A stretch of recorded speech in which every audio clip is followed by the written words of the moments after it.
TPCC అధ్యక్షుడు మహేష్ కుమార్ గౌడ్ గారికి, ఉప ముఖ్యమంత్రి భట్టి గారికి, తెలంగాణ ఇన్ఛార్జ్ మీనాక్షి నటరాజన్ గారికి, కాంగ్రెస్ ముఖ్య నాయకులకి, కాంగ్రెస్ మంత్రులకి, తెలంగాణ నుంచి ఇక్కడికి విచ్చేసిన మా బీసీ బిడ్డలకి, కాంగ్రెస్ కార్యకర్తలకి, మీడియా సోదరులకి అందరికీ నమస్కారం తెలియజేసుకుంటున్నాను. ఇవాళ ఢిల్లీలో జంతర్ మంతర్ దగ్గర 42% బీసీ రిజర్వేషన్ కోసం పెద్ద ఎత్తున పోరాటం చేస్తున్నాం. అదే మన ఆరాటం. ఇది రెండోసారి మనం పోరాటం చేస్తున్నాం. భారతదేశంలో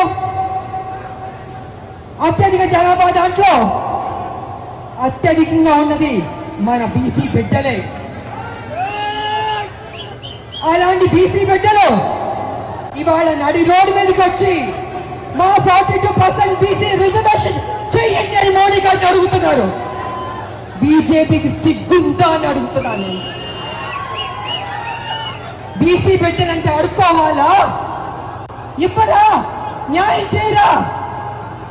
అంటే మా శ్రమని దోచుకుంటారు, మా ఓట్లు గుంజుకుంటారు. కానీ పార్లమెంట్ లో బీసీ బిల్లు పెట్టి పాస్ చేయమంటే వెనకడుగు వేస్తారు. అయినా మేము విడిచిపెట్టాం. కాంగ్రెస్ ముందడుగు వేసింది, సాధించే వరకు విడిచిపెట్టే ప్రసక్తి లేదు. బీసీ బిడ్డలారా, తెలంగాణ ఉద్యమం అనేక కష్టాలు నష్టాలు పోరాటాలు చేశాం. ఫైనల్ గా సోనియమ్మ మనకి తెలంగాణ ఇచ్చింది, సాధించుకున్నాం. అదే విధంగా బీసీకి కూడా 42% రిజర్వేషన్ కూడా డెఫినెట్ గా సాధిస్తాం. వదిలిపెట్టే ప్రసక్తి లేదు. ఇవాళ నిజంగా బీసీ బిడ్డల గురించి చెప్పాలంటే చాలా తక్కువే. ఎంత చెప్పినా తక్కువే. మన భారతదేశం అభివృద్ధి చెందిందంటే దాంట్లో బీసీ బిడ్డల పెద్ద పాత్ర పోషించారు. వాళ్ళ సాక్రిఫైస్, వాళ్ళ శ్రమ, వాళ్ళ కమిట్మెంట్, వాళ్ళ త్యాగాలు ఈ భారతదేశానికి ఇచ్చింది. చేతి వృత్తుల కోసం ఎంతో కష్టపడ్డారు. చేతి వృత్తులు చేసుకుని ఎంతో సంతోషంగా బతికేవారు బీసీ బిడ్డలు. కానీ ఇవాళ కాలం మారింది. యంత్రాంగం కాలం మారింది. మిషన్లు వచ్చేస్తున్నాయి, రోబోలు వచ్చేసింది. రోబోలేమో వంటలు చేస్తుంది, ఆపరేషన్ కూడా చేస్తుంది. అలాగే మిషన్లు వచ్చిన బట్టి ఇవాళ చేతి వృత్తులు కనుమరుగైపోతున్నాయి.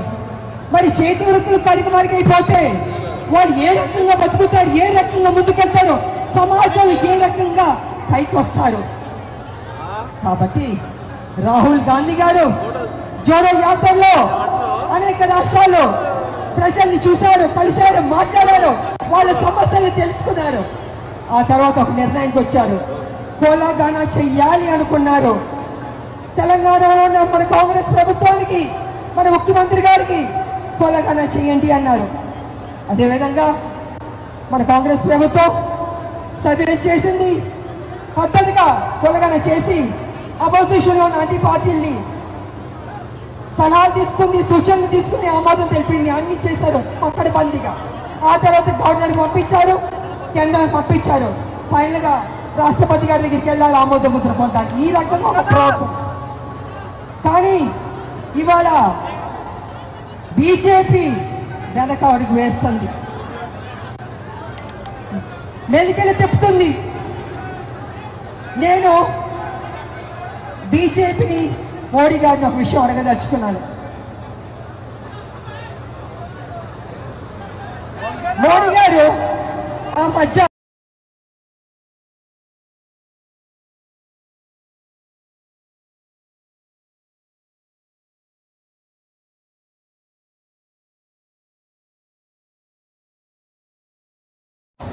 కానీ మోడీ గారు ఏమన్నారంటే లేదు జమిని ఎన్నికలు నిర్వహించి తీరుతాం అని మొండు పట్టుబట్టారు. మరి మోడీ గారు జమిని ఎన్నికలకి మీరు చూపించే శ్రద్ధ కొంచెం ఆ 42% బీసీ రిజర్వేషన్ కూడా చూపిస్తే బీసీలకి న్యాయం చేసేవాడు అవుతారు కదా అని నేను మోడీ గారిని అడుగుతున్నాను. ఇది కాకుండా మళ్ళీ ఒక మెలుగు పెడుతున్నారు ఏంటంటే పార్లమెంట్లో ఒకవేళ బీసీ బిల్లు 42% బీసీ బిల్లు తీసుకొచ్చి ఆమోదం పొందితే న్యాయపరమైన చిక్కులు వస్తాయని అంటున్నారు.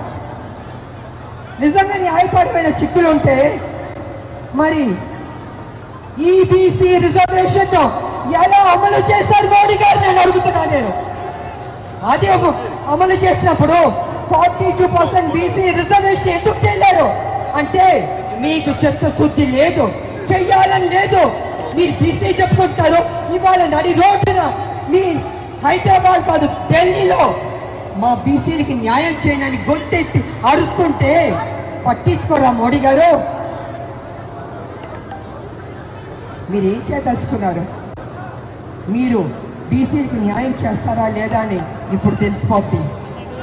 బీసీలు అయ్యా మోడీ గారు మీరు ఏదైతే కుర్చీలో కూర్చున్నారో ఆ కుర్చీ తయారు చేసింది బీసీలే, ఆ కుర్చీలో నాయకుడు కూర్చోబెట్టింది బీసీలే, కానీ వాళ్ళు బీసీలు అవమానిస్తున్నారు.